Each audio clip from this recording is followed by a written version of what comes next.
Welcome to LOA Today. I'm Walt Thiessen here with David Strickle, the Stream of David, and this is your daily dose of happy. We're so happy you decided to join us today. I was really happy to join David on Saturday because he had a special summit, a special Stream of David summit, along with some of his good friends who are some of the most amazing minds in the whole LOA business. Some of them I didn't really know. One of them I did, our friend Dan Mangena. And I was telling you before the show, David, there were a couple of things I really loved. First, I didn't have to publish anything. Second, I didn't have to lead anything. I could just be there and be a part of it. It was a blast. I mean, it's nice to be a guest on someone else's show. I can tell you firsthand. Just show up and do your thing and have fun. Yeah, you just show up. It's great. Plus, you had some great people in your audience. I recognized a few who were LOA Today listeners, which was great. So, yeah, it was really good. So thanks again for inviting me on. It was a lot of fun. Yeah, and when you get that kind of think tank together, I knew that we were going to go really, really deep with the stream, and we did. And I went back and watched it. I was really blown away with a lot of the things that came out, a lot of just great thought and ideas, and it was just a great collective. And it is on my YouTube channel. If anybody wants to go see it, it's up on the YouTube channel now. It's the Creating Your Bubble of Reality from the Saturday the 17th of October. Okay, good. Yeah, and well worth it too. I mean, it was like a 2-hour session, but it's like the shows here. An hour flies by. 2 hours isn't all that much longer. It just keeps, flying right on by. It got to the 2-hour mark.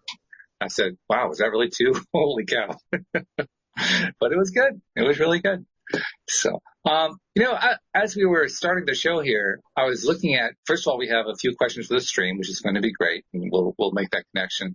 I was also looking at another one that somebody had sent in from one of the YouTube shows that Dan Mangena was a part of, where we were talking about the money game, and I was going to save this one for him, but I'm thinking I may do it twice because it's a really good question. And as I mentioned to you before the show, it's about lack, and you just told me, well, I just did a whole thing about lack, so you're all warmed up on it. I figured, well, let's take advantage of the fact you're all warmed up. Let's see if we can go a little bit deeper. So this person writes under the name Sahasrara, 55. And let's see, the message says, "Hi, guys, I'm watching the episodes in a scrambled order," meaning the LOA Today episodes. Today I went looking for this one because a friend of mine and me are interested in testing the money game that is often mentioned. Lack is an important term in this story, which brings me to my own story. My father is someone who weighs every purchase carefully and mainly buys things because of their practical use. And even then, there's an internal discussion, a need to convince himself. Oddly enough, he makes decent money, which seems to make the weighing exercise redundant, but obviously it doesn't, and it doesn't seem to coincide with his worldview of lack. I took over this stance and still live it today. I was raised to not waste water, electricity, other resources, and I apply it to the degree of denying myself things I'd like and fussing about it all day, every day. Listening to this episode rekindled a thought about the environmental movement and whether this movement is something that people perceive more when living in a state of lack. Interesting question.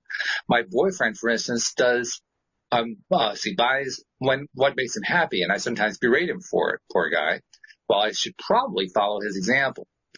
It's hard enough to ignore these facts that I perceive of planetary resources being limited, but I guess LOA states that I only perceive them because of my state of mind. So does this mean that others don't perceive it, or is it something less than that? Could you explore this topic in a future episode? So I'm going to run it by you first, David. You want to take a swing at this question? Well, what I found is that we get what we believe. So if we believe that if we are frugal and watch every penny and hoard money, that hoarding money is going to give us some sort of a satisfaction, we're going to create that reality for ourselves. So it's not about thinking being extravagant is necessarily the key to abundance, nor is pinching every penny the key to abundance. It depends on your belief system. If you believe that if you work hard and go to the right school and get the right job and save your money, if that's your belief system, you are going to create that as your reality. I come from a family like that. My father and stepmother and sister and brother are all the same. My father just turned 80 on Sunday, and I put together a Zoom meeting for all of us, and we're very rarely in the same place at the same time. We're not a close-knit family. Anybody that read my book knows why. So we all got together, And I am such the black sheep, the oddball out of all of them. One's an attorney, one's an accountant. My father was a principal. My stepmother was a librarian. Just imagine all of that. Yeah, right. Channel. Right, yeah. So even though I worked a corporate job for many years, I never lived and operated my life the way they do. But they're all very financially secure. I always earned more money than all of them, but I spent more money than all of them. I spent very freely, and I'm sure that my financial situation has had peaks and valleys that they've never encountered. But they all have this belief system of working hard, staying in the same job. All of them did. All of them, same job, 30 plus years. Every one of them. And I was almost on that track myself until I disrupted it. And that's their belief system, that they have created this upper middle class lifestyle by saving money and pinching pennies, and they live in nice homes and drive new cars and all that stuff, but that's their beliefs. And I realize that that's their belief system. So everybody has a belief system that they operate on.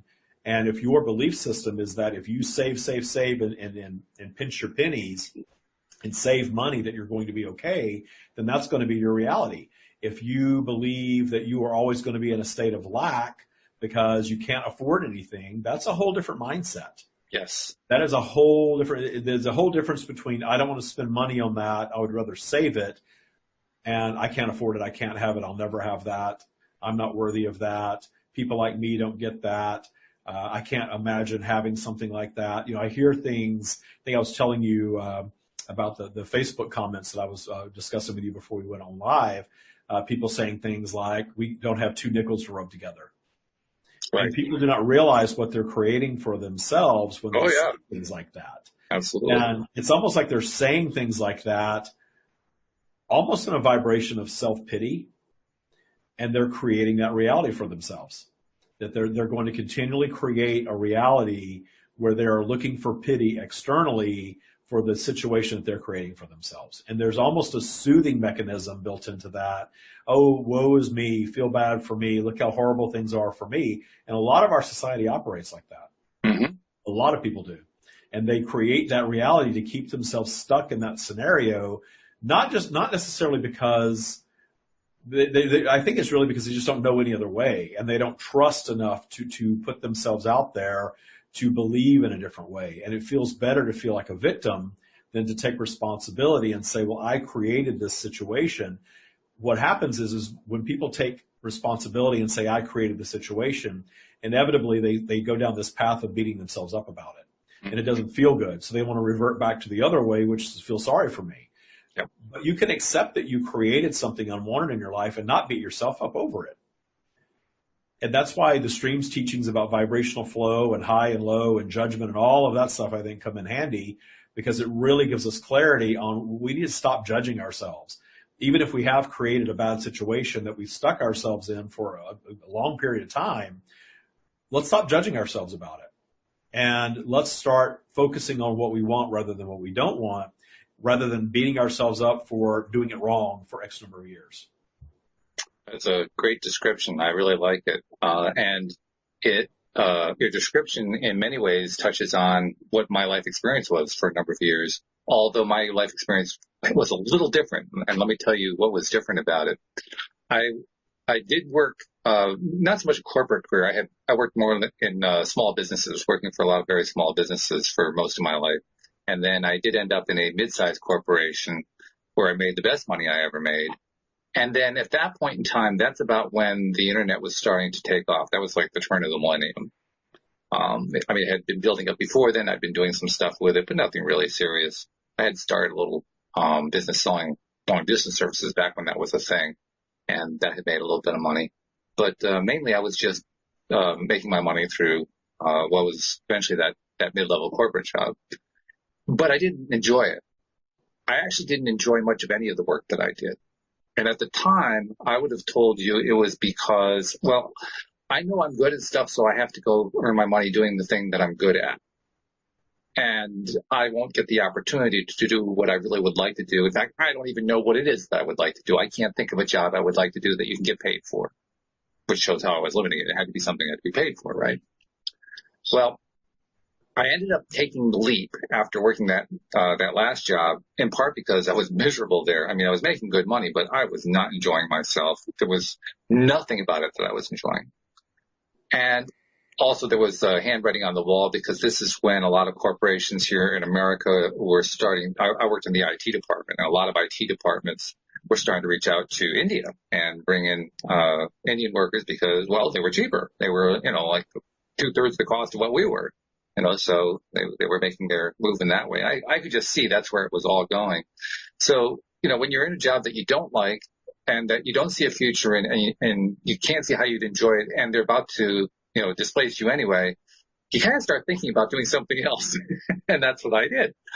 So around that time, I figured, well, I've been messing around with making my own websites. I'll become a web designer. That's a thing. There's going to be a lot of design for, a lot of demand for websites and so forth. And so that's what I did for about an 8-year period.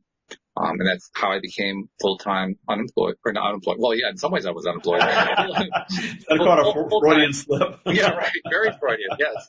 Full-time self-employed. And it was a weird thing because I knew that there was plenty of demand and I knew I could do well, but I wasn't real confident in my ability. And I wasn't really confident that I could do anything business-wise. And I didn't have a whole lot of contacts so I could have mentors to rely on. So literally, I felt 100% alone. And so every time I ran into a challenge of any kind, anything that didn't go right or whatever, all I did was get frustrated because I didn't know what to do. And I kept playing the same role over and over again of being frustrated. Well, you can imagine what that would turn into. And it did. It turned into it very, very well. Then comes the financial crisis of 2008. Now, up until that point, most of my clients for the web work were very small nonprofit organizations. That was the niche that I had kind of gotten myself into. And of course, with the crash in 2008, they all went away. So literally in about a 3-month space, I went from having a nice book of business to almost none, which fit perfectly with the mantra of I'm so frustrated. Yeah, get frustrated. Listen, you more think. Absolutely. And did it in spades in a really, really big way. Now, I didn't yet know about law of attraction. I first became aware of the concept law of attraction through The Secret, and I saw The Secret for the first time at that point where the economy had crashed, November 2008, right after all the crisis hit, right? That's when I first saw it. And you can imagine, I was feeling pretty desperate at that point. I didn't know what to do. I could see where the economy was going. On top of everything else, I was one of the ones who predicted that the economy was going to do that. So that just added to the whole thing, I didn't realize how much I had set myself up. Well, to make a very long story short, I just went through hell for a long, long period of time. And as I was learning about how law of attraction works and trying to understand stuff and fill in gaps, because, The Secret is a nice introduction, but it doesn't really clarify a lot of things you need to know. And I didn't know where to ask the questions because, once again, I didn't have that network of people to talk to. I just floundered for quite some time. Eventually, I decided, well, maybe the best way I can learn this is just by kind of doing it, even though I don't know what I'm doing and I don't understand this stuff. So I figured I'd start a podcast. You were a pioneer at that point. I mean, because I didn't know what else to do. And I figured, well, if I start a podcast, if I have a podcast, then maybe I can contact people who do know this stuff who I don't know and ask them to be my guest. And that way I could learn how does all this stuff work? And that's literally how LOA Today was built. So it was built out of a place of frustration and despair and feeling like I had nowhere to go and not even knowing how to make a living doing it. I wasn't even trying to make a living. I was just trying to figure out the answers to questions. So I thoroughly understand the position of somebody who's coming from a place of lack because, boy, was I in a place of lack. Everything about my entire mental outlook was a place of lack. And I didn't know it. I didn't even understand what that meant. Yeah. Well, that's the gift of, we talked a lot on Saturday about vibrational flow. And the purpose of low vibration is to manifest unwanted things that catapult us at our best to create something new to solve it and expand in the process. So what we do in vibrational flow is you get frustrated, you're frustrated. ultimately you're going to stay in that recurring vibration of frustration until you manifest a disruption to get you out of it. And the question you have to ask yourself is, how low do you have to go to bottom out and then create that disruption to come back up? And some of us are very stubborn and we have to go really, really low. And some of us have to go through more than one disruption. Oh yeah, it's a flow. That's literally what I had to do. I had to go through, just kind of on an offhand count, 1, 2, 3, at least 3 or 4 different disruptions, major disruptions, before I finally started to really get that it was all happening in my mind, that I was the one who was creating it all. And even then, I couldn't quite believe it. You know what I mean by that? Like, yeah, I had all this evidence, but this isn't a theory that most people talk about. This is like woo-woo nonsense, right? So it's hard to listen to the woo-woo people telling me, It's so easy to look at someone else. It's so easy to look at a friend or a coworker or a family member and see exactly how they're creating these patterns. It's so easy. Yeah. But for us, it's not so easy because we've got ego attached to it. We're in it all the time. We're very often blind to our own vibrational flow and blind to what we're doing to ourselves. Now, take the judgment out of that and appreciate the fact that it's all good because it's all experience, which is why we're here. Mm-hmm. There's no real negative, that we as human beings judge things as negative, that Source does not judge as negative. Source is not judging what political party you're affiliated with. Source is not judging how you treat your body. Source is not judging what you partake in this world. Source isn't judging any of it. And our eternal selves are not judging it. Yeah. That's all ego-driven human stuff. Even in the spiritual community, I have found the spiritual community to be just as judgmental as any religion. Possibly more so. Possibly more so. How what are you eating? Yeah. What are you ingesting? How often are you meditating? There's just so much judgment around all of it. And what I get channeling the stream, which is my connection to Source, like everybody else has, there's no judgment on any of that. And there's no right or wrong way to operate our lives. And we are here having our unique experience, expanding as a being, no matter how we're operating. Mm-hmm. When you start thinking of, wow, my eternal self is completely cool with the weight I've put on during COVID. My eternal self is completely cool with my financial fluctuation, or, if I have a drink every night or not, or if I'm meditating for an hour a day, or if I forget 2 or 3 days, or if I'm slipping, or whatever it is. It's all this experience that we're having, and none of us are perfect, and we are not here for perfection. And somebody was talking about the Instagram world, how everything is about how beautiful everything is now, how, people have these perfect bodies and they have pictures of their perfect homes and the perfect food they prepare and their beautiful car. I'm really bored with Instagram because it's just all a bunch of BS to me. It's everybody just putting the very best version of them out there. And I know these people. I know people that show pictures of their perfect house and their perfect life and their perfect body. And it seems like the more perfect they look on Instagram, the more screwed up they are in their lives. I wouldn't be surprised. Everybody's got their thing. None of us are perfect. And I'm certainly, as a spiritual teacher, not going to put myself out there as perfect or enlightened. I get it all now. So I live in perfection and I have no problems. I've solved everything in my life. Taya will help you solve anything in your life you want to solve. But one of the key components of Taya is understanding vibrational flow and the perfection of imperfection, which is what I love about it. And people that practice it absolutely love that. So we can hold appreciation for our failed relationships and our failed businesses and our low bank balance and our bulging waistline and all of it, because it all serves our expansion. And it's just so freeing to think of life like that, instead of getting so caught up into, I've got to save X number of dollars, going back to the question, or I've got to, think this way about money. I've got to be in abundance. No, you don't. There's no perfecting any of this stuff. There's really zooming out to a higher perspective of no fear and no judgment, really enjoying the ride that life is. And from there, manifesting a fantastic life experience that looks all sorts of different ways than you might believe from a lower vibrational perspective. And I would also add to that beautiful statement you just made. I would add the fact that in my experience, no, this is just me. This is just what I went through and what I've gone through so far. There is no one awakening moment. There isn't one moment where my eyes are closed, the next moment, oh, I get it. I see the light. Nothing even remotely close to that. It's little things. I pick up a little thing here, a little thing there. It wasn't until 2015, 2016, 2017, somewhere around there, that it finally dawned on me, all of that craziness I went through, this is touching on your point, all that craziness I went through, all of it had little pieces of skills that I picked up that all fit together to help me create a podcast. If I hadn't learned each one of those pieces, I would not probably have been able to get a podcast, not only get it together, but keep it going.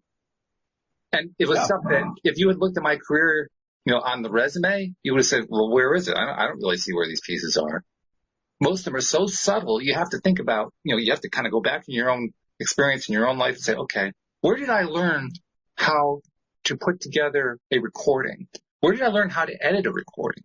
Where did and I can point to all the different places where I learned all these things, but there's a whole bunch of stuff I had to learn. And when it came to actually doing a podcast, I already knew how to do all of them. I just never put it all together. I never thought about it that way, So talk about being able to appreciate the stuff that was the difficult stuff.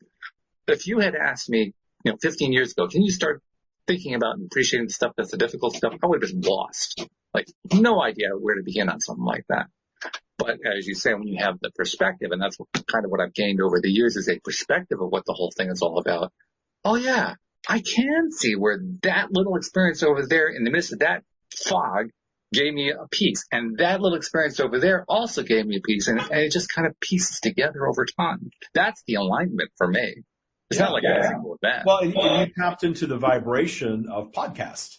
Yeah. Once somebody came up with the idea of doing a podcast, and suddenly you have all these other people that are emerging doing podcasts, that creates a podcast vibration. And anyone who's interested in doing a podcast that believes they can, all they have to do is believe they can, and that dials them into that vibration. Yes. And suddenly all of the things from their past, all of their things, the gaps that need to be filled in, get filled in. And before you know it, you're doing a podcast, or you're writing a book, or you're creating an app. We've both done all of those things, where you never thought you would be able to do something, and you dial into the vibration of it. Exactly. And suddenly it's just done. And then you're moving on to the next one and the next one and the next one. And I remember when people used to make fun of podcasts. YouTube was a joke. Podcasts were a joke. Oh, yeah. Anything that you did yourself and you weren't going through the gates of Hollywood to produce content, or the gates of traditional publishing, was just a joke. Yeah. Well, that's all been disrupted now. That's not true anymore. We are all taking control. Absolutely. Again, that is the rise of the collective consciousness, understanding that, wait a minute, we don't need these institutions to tell us what to do or to let us in. Right. Louise Hay, look what she did. She wanted to write a book. Nobody would publish it. So she started a publishing company. Yeah.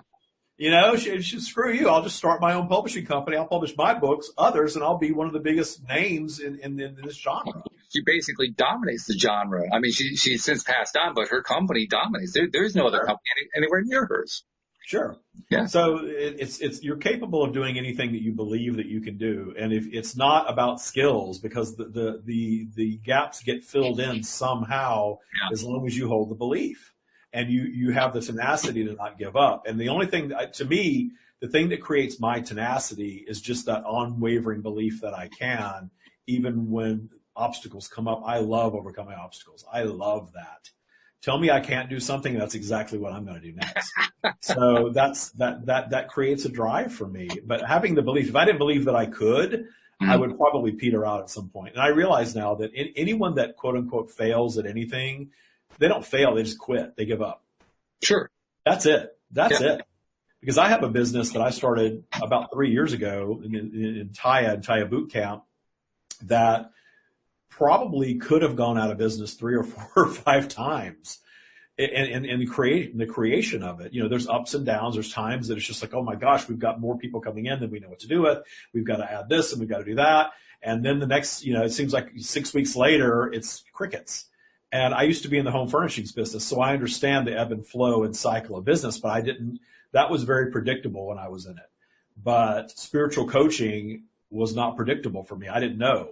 I'm getting a little better grip on it now that, there's times of the year, like fall is a time that people are really into doing this sort of thing where summer is not.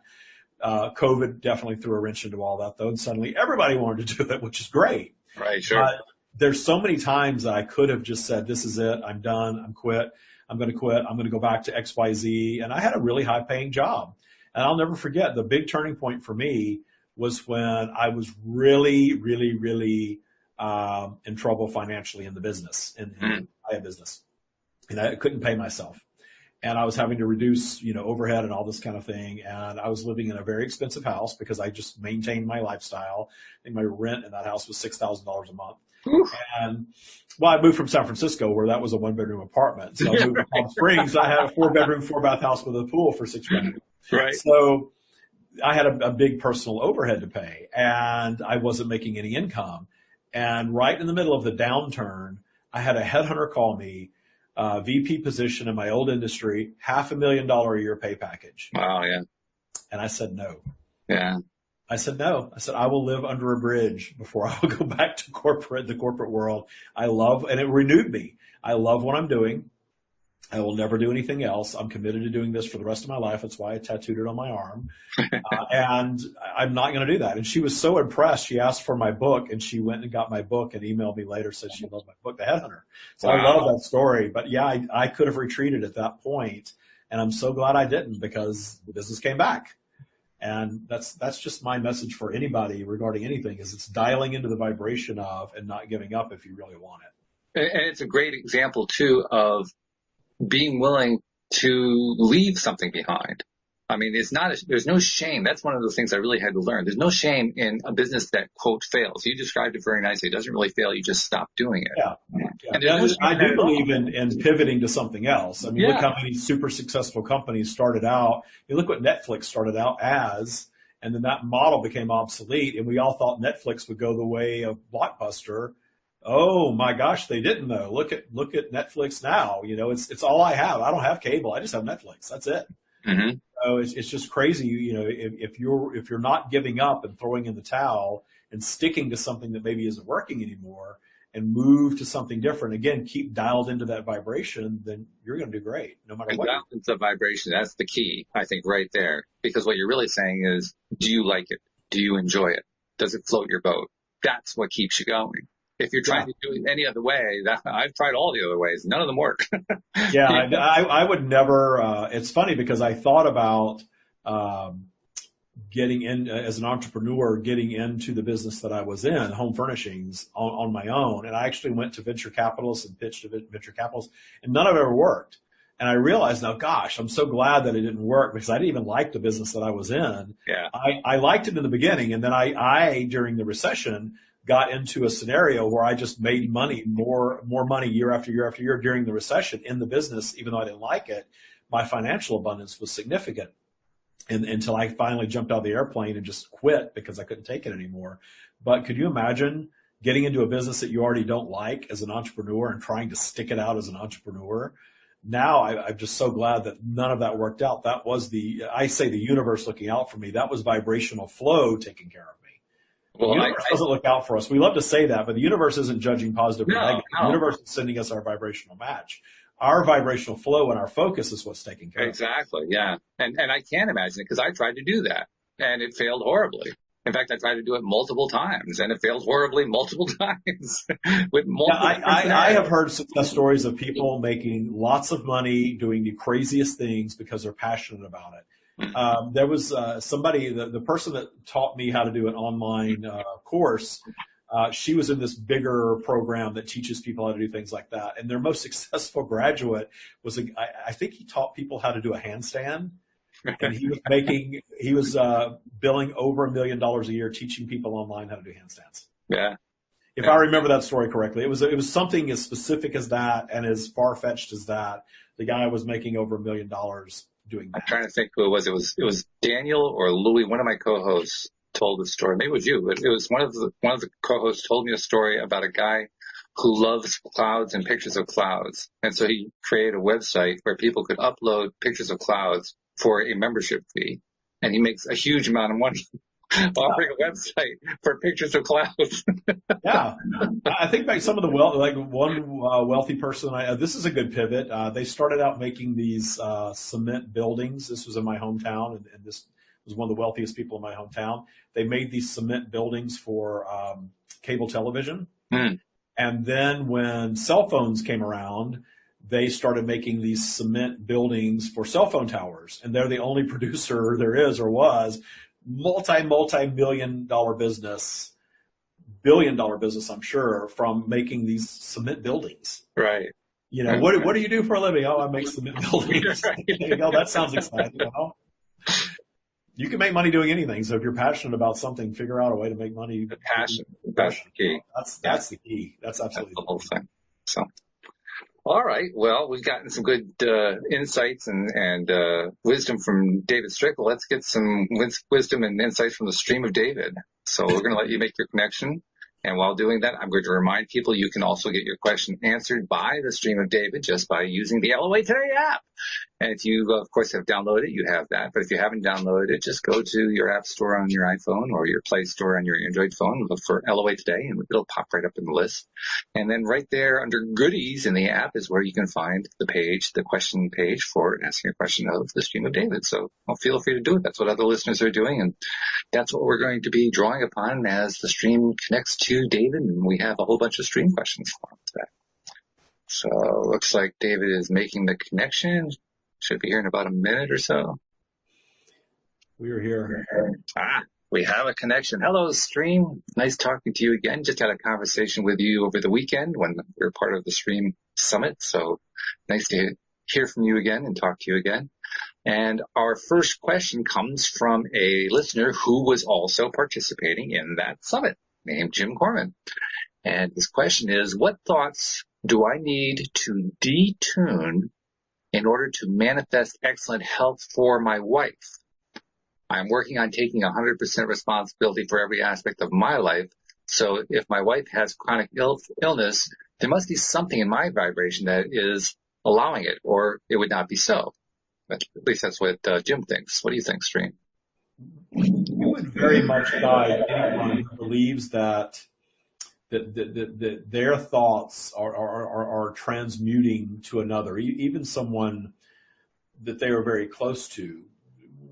We would guide you to zoom out a bit regarding that and understand that while you are deeply connected and you are absolutely what we would describe as vibrational neighbors, there's an entanglement, if you will, of intention and vibration. You are independent strands of consciousness having a human experience. And as an independent strand of consciousness, judging a series of illnesses as wrong or bad or even unwanted for another, it is not harming nor assisting them. Certainly, good feeling thoughts toward another and sending your very best vibrations, if you will, or prayer, or however your belief system allows you to send that type of energy to another, has a vibration to it, and there is some benefit to it. But the individual's vibrational flow and the individual's positioning on the spiral and belief system supersedes anything that would come from another being, even one that is deeply intertwined. Where we guide you is to make peace with her journey, to make peace with her own unique human experience, and make peace with your participation in it, understanding that there is no right or wrong way to operate your lives. There is no right or wrong amount of years to spend. There is no right or wrong way to draw a human life experience to what you would call a conclusion and return to your completed state. There will be a time that you will come to understand that your personal journey and the impact of her journey was simply part of yours, regardless of what the outcome of her current health status is, that her flow and her experience is her experience. and you're having that experience alongside her is yours. And the things that from your human perspective, that in your lower vibrational flow that you judge as negative and unwanted and push against, you are missing the value that is available from it. And the value is not necessarily miraculous healing. We want very much for all of you to understand this, that anything is possible. Miraculous healing to us is not miraculous at all. It is possible. But she is in a state of vibrational flow that is her own personal journey. And we are not here to hold her away from that. We are guiding you to understand that you are not here to hold her away from that. As much as you may want to physically hold her in a state where she is physically with you, we guide you to zoom out on that and to be in appreciation of her flow and her experience and release the fear and judgment around it. We will guide you to this on all topics always, because the more you detune and release fear and judgment on all topics, the more you will find joy in every single experience, including her health. That's a great answer. I love the way you phrased so much of that, and especially the part about, I'll put this in my words, showing so much respect for what her choices are, for what her particular life path is, and the one that she is quite deliberately choosing, whether she's doing it consciously, unconsciously, whatever, she is quite deliberately choosing that path. And I really think that is very important. You mentioned that there is, my words, some influence, some impact that we have because we live in the same proximity, we're in the same house and all that kind of thing. Talk about that impact. What's the nature of that impact? How does that work? The impact is essentially how your vibrational flow is going to impact another that is in close physical proximity to you, first and foremost, because you are sharing a space, for instance. And in sharing that space, certainly you are all aware that your vibration has positive and negative impact on another that is with you. There is also a vibrational match occurring, of course. And in this vibrational match, if the two vibrations become disrupted via your focus, you can manifest a vibrational disconnection, even if you were in the physical space.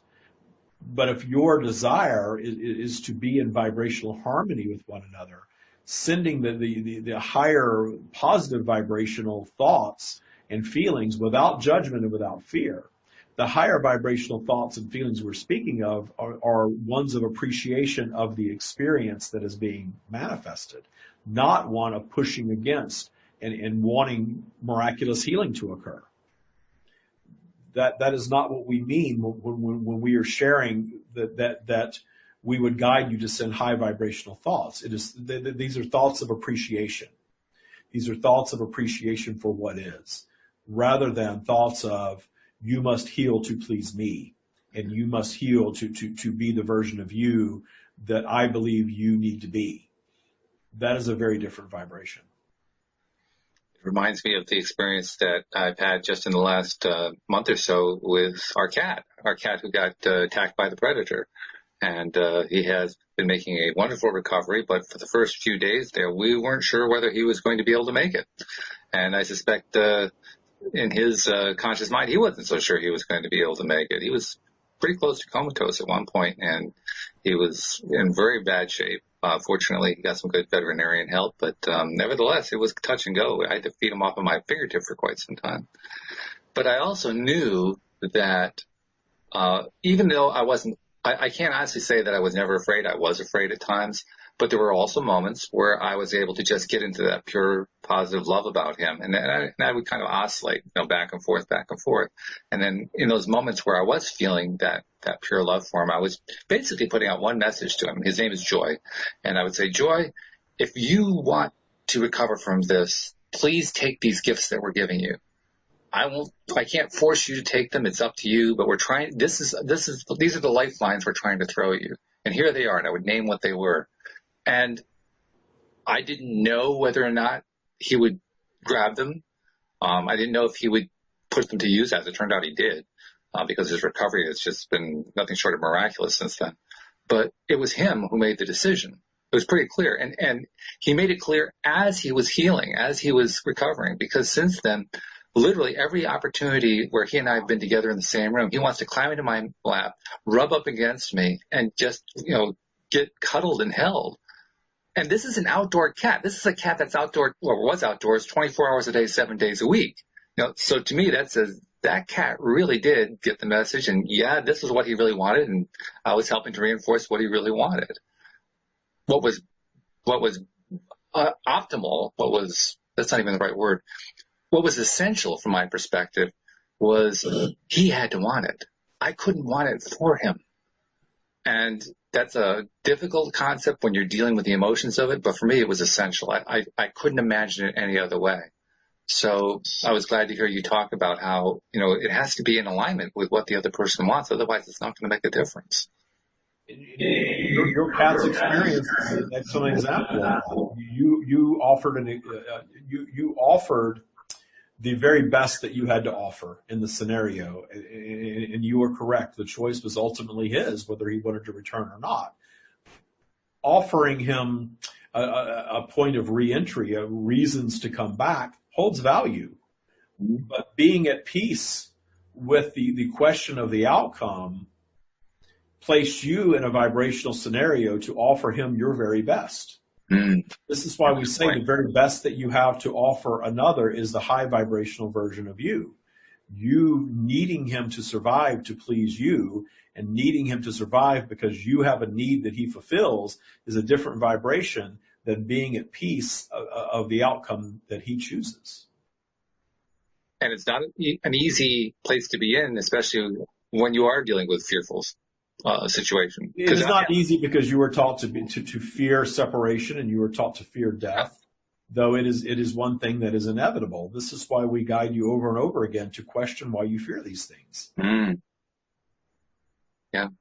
And I think ultimately what happens is what happened in my case. I kept oscillating back and forth. I'd be afraid for this moment, and then this moment I'd be at peace, and at that moment I'd be afraid, and I just keep going. Vibrational flow. That is the vibrational flow that we speak of, and you are all in it, and you can certainly, with time and focus and understanding of it, be more at peace with vibrational flow to the point where the negative downward flow is not impacting you perhaps the way that it did.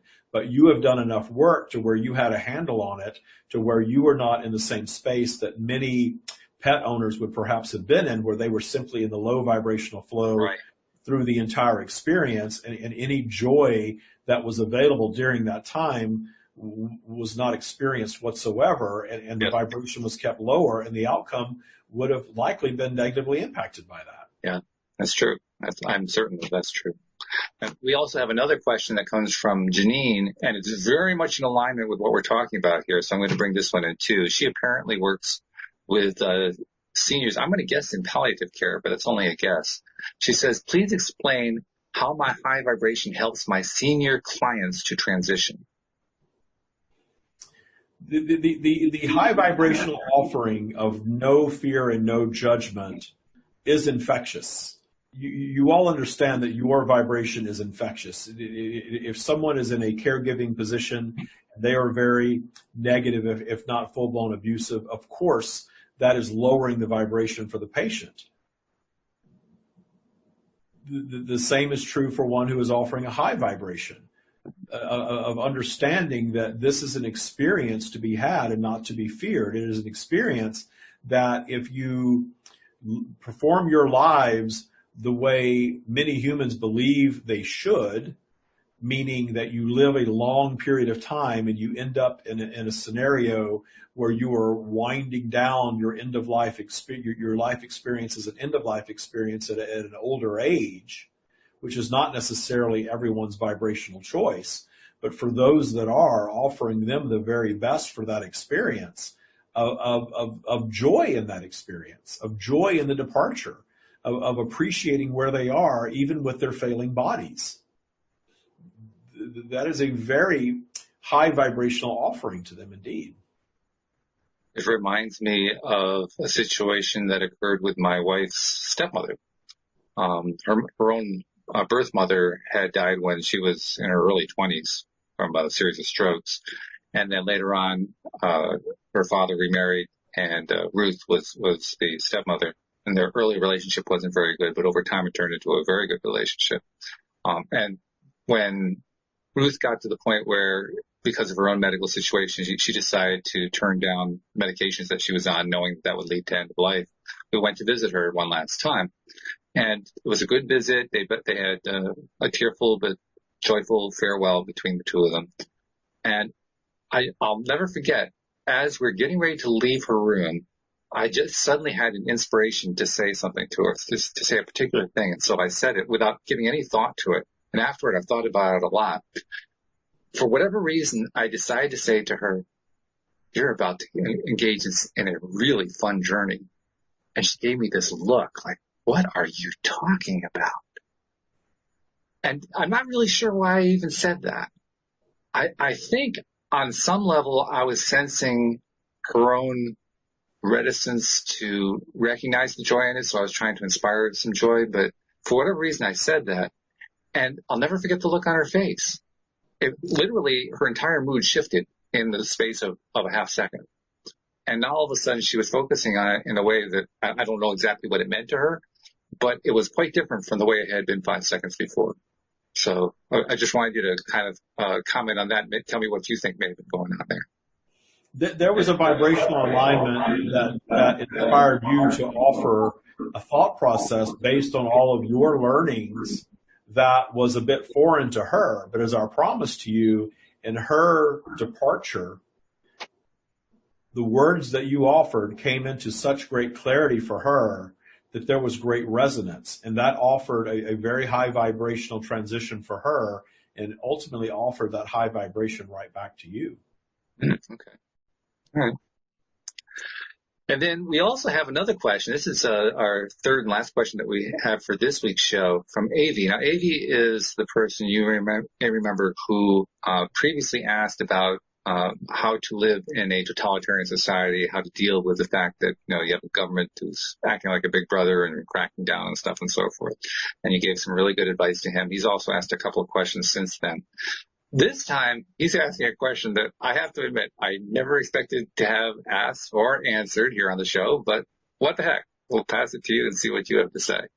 He says, "I was wondering about crop circles. Are the perfect crop circles made by extraterrestrial beings?" So, what do you have to say for Avi? There are things that occur on your planet that are what you may call a result of a visitation from another world. However, the things that are happening on planet Earth are of the vibration of planet Earth. There are beings and things of different times in your linear time thinking that still have a present vibration for you. The vibration is ever present. There have been technologies that existed on your planet that you at this time that you are perceiving, your scientists are not yet aware of. So there are aspects of your planet that you cannot yet explain. The original circles and things like that started out as something that was an actual discovery and have been replicated. This idea of what many of you would label a hoax is very, very common.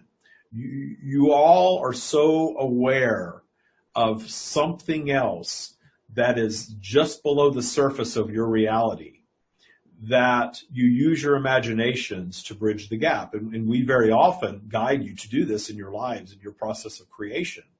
And when you see things that are supposedly otherworldly, UFOs, crop circles, things of this nature that are created by human beings in your time as a hoax, that is born of a desire to create that reality.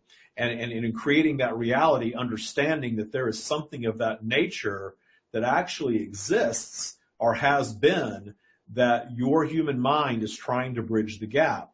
The one who is putting on the hoax is perhaps not even aware of the fact that they are are experiencing an awareness of something that they cannot explain. And they are physically creating their version of that from their current physical human perspective as a hoax. But in their mind, they are tapping into another energy from another time that created something very much like that. There are not a lot of human words for us to describe these things to you. We will sum it all up by stating that the things on your planet that are unexplained, that intrigue you so much, are not fake. They are really there. There are endless layers of reality that you are operating in within the energetic realm, which you are in. It is not something that is off in the heavens somewhere. And your awareness of that drives you to create things that replicate that are seen as a hoax, and they are human creation, but they did not originate as human creation. They are an expression of the energetic realm that is being expressed physically in a way that you can all experience them, and they seem unexplainable, yet eventually you will all figure out how to explain them. That's interesting. Because among other things, what you're saying is we're gonna find the solution. We're gonna answer where these crop circles are coming from, or what they're all about, or what they have for us, what information they have for us, which is encouraging. It's like, okay, well, that's pretty cool. You are ever evolving, and look at how much your technology and intelligence has evolved in a very short period of linear time. Mm. Your time is speeding up on your planet. This disruption that is occurring on your planet that you are all in the midst of is a coming together like never before on your planet, and you're all coming and questioning things. We speak of this often, and in questioning, you're causing a disruption, and the disruption is causing a crumbling of your institutions. But in the crumbling of your institutions, there will be new things that will rise up that will allow you to operate on a higher level of thought. And in this higher level of thought, you will make new discoveries. But there will be an ebb and flow to this. As much as your science creates the pathway to understanding the energetic realm, there are going to be many others who are afraid of that and not ready for it and pushing against it. And this is a cycle that you are always going to see in a physical environment. But that cycle, the ones who are pushing against are actually driving the ones that are pushing. Mm. Yeah, true.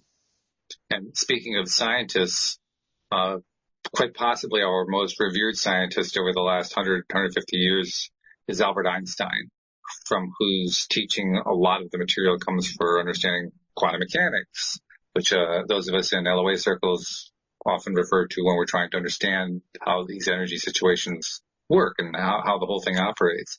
One of the things that comes out of Einstein's theories is the idea of what we might generically call space warping or time warping.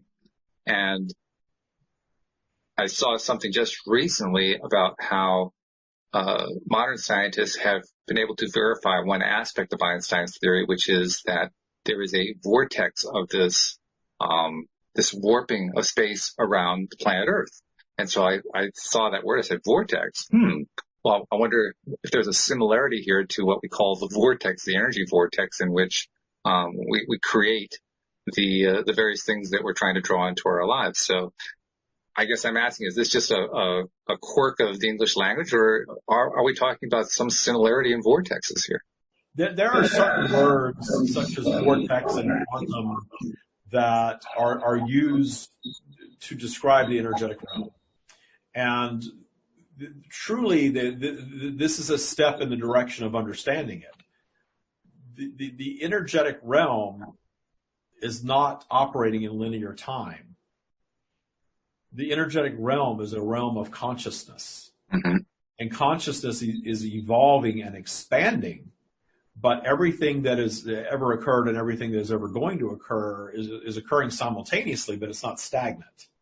And that's where the bridge needs to be gapped for your scientists to understand that though all of these occurrences are simultaneous and there is no linear time, there is expansion of thought. And the expansion of thought is what you're becoming more and more aware of as human beings. And the expansion of thought speeding up is what has allowed you to create so much technology in such a short amount of linear time, because you've created this expansion. This is why your world for lack of better terminology, is rewriting itself faster and faster and faster and faster. It is like you're hitting the refresh button more often now that you're aware of it. The refresh button. That's an interesting analogy to use, similar to the refresh button on a computer. We're refreshing the planet? Is that what we're saying? You are refreshing the environment that you are perceiving. And you are coming to understand that planet Earth and its atmosphere is a perceived environment of the collective consciousness of its inhabitants' creation and continual recreation. Everything is continually being recreated. That's why you have vibrational flow. And in this recreation, there is evolution, there is expansion, there is new thought, there is shifts, there is change. And all of that change creates this tension, this ebb and flow tension that actually drives more expansion. This is why we say that you are not racing toward a utopian society, because if you were in a utopian society where you all were on the same page about all topics and simply sat around and agreed with each other all the time, there would be no more planet Earth, because there would be no purpose for it, because there would be no expansion offered. As much as you all believe you despise the vitriol and the disagreements and the polarity that exists, that is becoming more and more pronounced, of course. Think about a world void of that and what growth would come from that. When you think of yourselves as eternal beings here having a very temporary human experience for the expansion of, how much expansion would you have experienced in your linear lifetimes had you never had any challenges? Had you never had to make a decision between A or B? Had you just manifested every single thing that you've ever wanted from the beginning? Yeah, that's a great point. It's a wonderful point. And as I have thought about that in the past, what I've realized is what would probably happen is we would create stuff, but it wouldn't stick around because we'd lose interest in it. Because if we're constantly recreating, like if this tablet computer exists because I keep believing that it's a tablet computer and everybody around me keeps believing that it's a tablet computer, well, then it's going to keep existing because we believe it's a tablet computer. But at the moment that we lose interest in it, at the very least, we throw it away. And I ask myself, well, if nobody thinks about it as a tablet computer anymore, does it continue to be a tablet computer? I'm inferring that it doesn't. It just kind of dissipates. The reason that you are continually creating better versions of is because innately you understand that there is no stagnation of energy. That energy is transmuting to something else, but from a human perspective, it is expanding or it is dying. If it is dying, it is simply going towards something different. If your energy as a human being is dying, you are preparing yourself to manifest in another form. Mm-hmm. Okay. Yeah. So every single thing that you create, which includes your entire planet, operates exactly the same. You are either encountering struggle and coming back from the struggle and coming back from the storm and coming back from the disaster and coming back from the brink of dissolution, if you will, and creating a better version of. You are doing this continually in your lives and across your planet. The entire environment that you have created is continually rewriting itself and rewriting itself and rewriting itself. The changes are very often minute because there is a flow of vibration. This is what keeps you all in your life patterns that you're on. We refer to this as the default vibration. So there's a default vibration of you, there's a default vibration of humanity, there's a default vibration of planet Earth, and on from there into infinity. And Earth is just a speck of that. But you are perceiving yourselves on Earth as humans at this time, having a linear experience for the expansion that is offered in the perception of linear experience. That's a good way to wind up the discussion today. So once again, you've led us very nicely down to some mind-bending paths, and I've enjoyed the bending of the mind. So thank you very much for that. Sure. And I'm going to let you and David do your disconnect so that we can talk to David again. But wow, Very cool. This is part of why I like talking to the stream so much, because I get to explore stuff that I don't even know where it's going, and I get some really cool answers out of it. So not if only David knew what we were talking about, because he's always a little bit woozy when he comes out. I'm coming back. I am going to have to create, we have a glossary already. There's a Stream of David glossary of stream terms. And there's more words that I need to create and give a definition for the stream to use, because they're showing me things and I'm semi-present thinking, how the hell do I explain that? Oh, that's great. Yeah. But that's why I love coming on the show, because the questions are just phenomenal, and I get so much out of it. Just like, wow, I never saw that before. Yeah, that's pretty cool. I really get deep into this understanding that there's so much more going on that we are not allowing ourselves yet to be aware of, but it's okay, because we're going to evolve to the awareness, and as soon as we evolve to the awareness of something, we're going to start seeing it. Yeah. And it's true, because think about, I'm a car person. I love cars. And whenever I get a new car or I think about a certain color of car that I like, I suddenly start seeing it all the time. Sure. Oh, yeah. Or I wasn't seeing it before. And that's very true. When something comes into our awareness, there's not suddenly more of it. We're just aware of it, so we're seeing more of it. Well, all of these otherworldly things, I know that came up, these otherworldly things that we perceive are things that are already here that we're not yet ready to see as a collective. And the people that go looking for them, the people that are out with the telescopes at Area 54 or whatever that is, they're seeing stuff. We call them kooks. Oh, they're just some kook that's all into that stuff. And they're seeing that. But are they kooks, or are they seeing evidence of something that they know is there, and their belief is so strong that they are creating the connection that's allowing them to see something that other people are not yet able to see? And interestingly enough, science actually can explain to us that phenomena you just described, the phenomenon of once you find a new car, you see the car everywhere.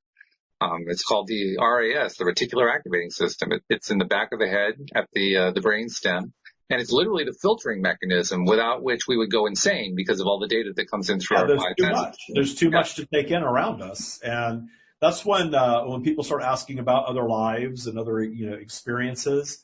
The stream always comes in and says, well, which one? Yeah. You're infinite. You're infinite. You cannot comprehend.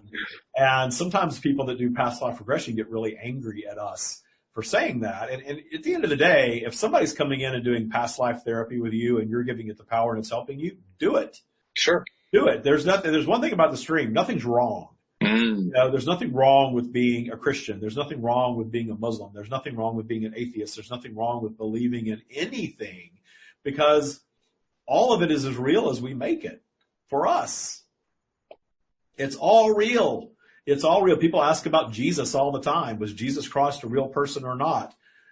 And the answer, the stream said one time, is that we have created this person, and it's real because it's been created and it's believed in, and therefore that deity is very real for those that believe in and give it the power. And this whole idea of, well, did he really walk the earth or did he not, and all of this kind of stuff doesn't even matter. Right. Because we're creating the reality. So believe in whatever you want to believe in, as long as it's helping you, and in my opinion, as long as you're not hurting anybody else about it, do it. Do what works for you. Always, always, always. Because there's so much more going on than we can comprehend and perceive. We might as well pick and choose the things that actually help us in our lives, whatever that is, and we're not all the same. I sometimes like to mess with people's minds a little bit. So if I get somebody who asks that question or tries to posit the idea Jesus was a real person, or they try to defend it in some way, or they're just inquiring, what do you think? Was Jesus a real person? My reply is kind of similar to yours, although maybe a little bit more sardonic, because what I'll say is, okay, well, let's assume that he was a real person. What does that do for you? And then I get this blank stare because they don't know what to do with it. They just thought it was important, which is really funny. Because you're told. Luckily for me, I questioned everything early on, and then that brought me full circle to not needing to question anymore. then I realized that, because I used to have this saying that, BS, I used to say the real world. I don't know how profane we get on your podcast, but BS makes the world go round. I used to say it was very cynical. I was very cynical in my 20s. And then I stopped saying that because I really came to understand that, well, that's true just because we all create our own reality. Yeah. So if we make it true for us, that's why you're never going to get, we're seeing all of this vitriol with politics right now.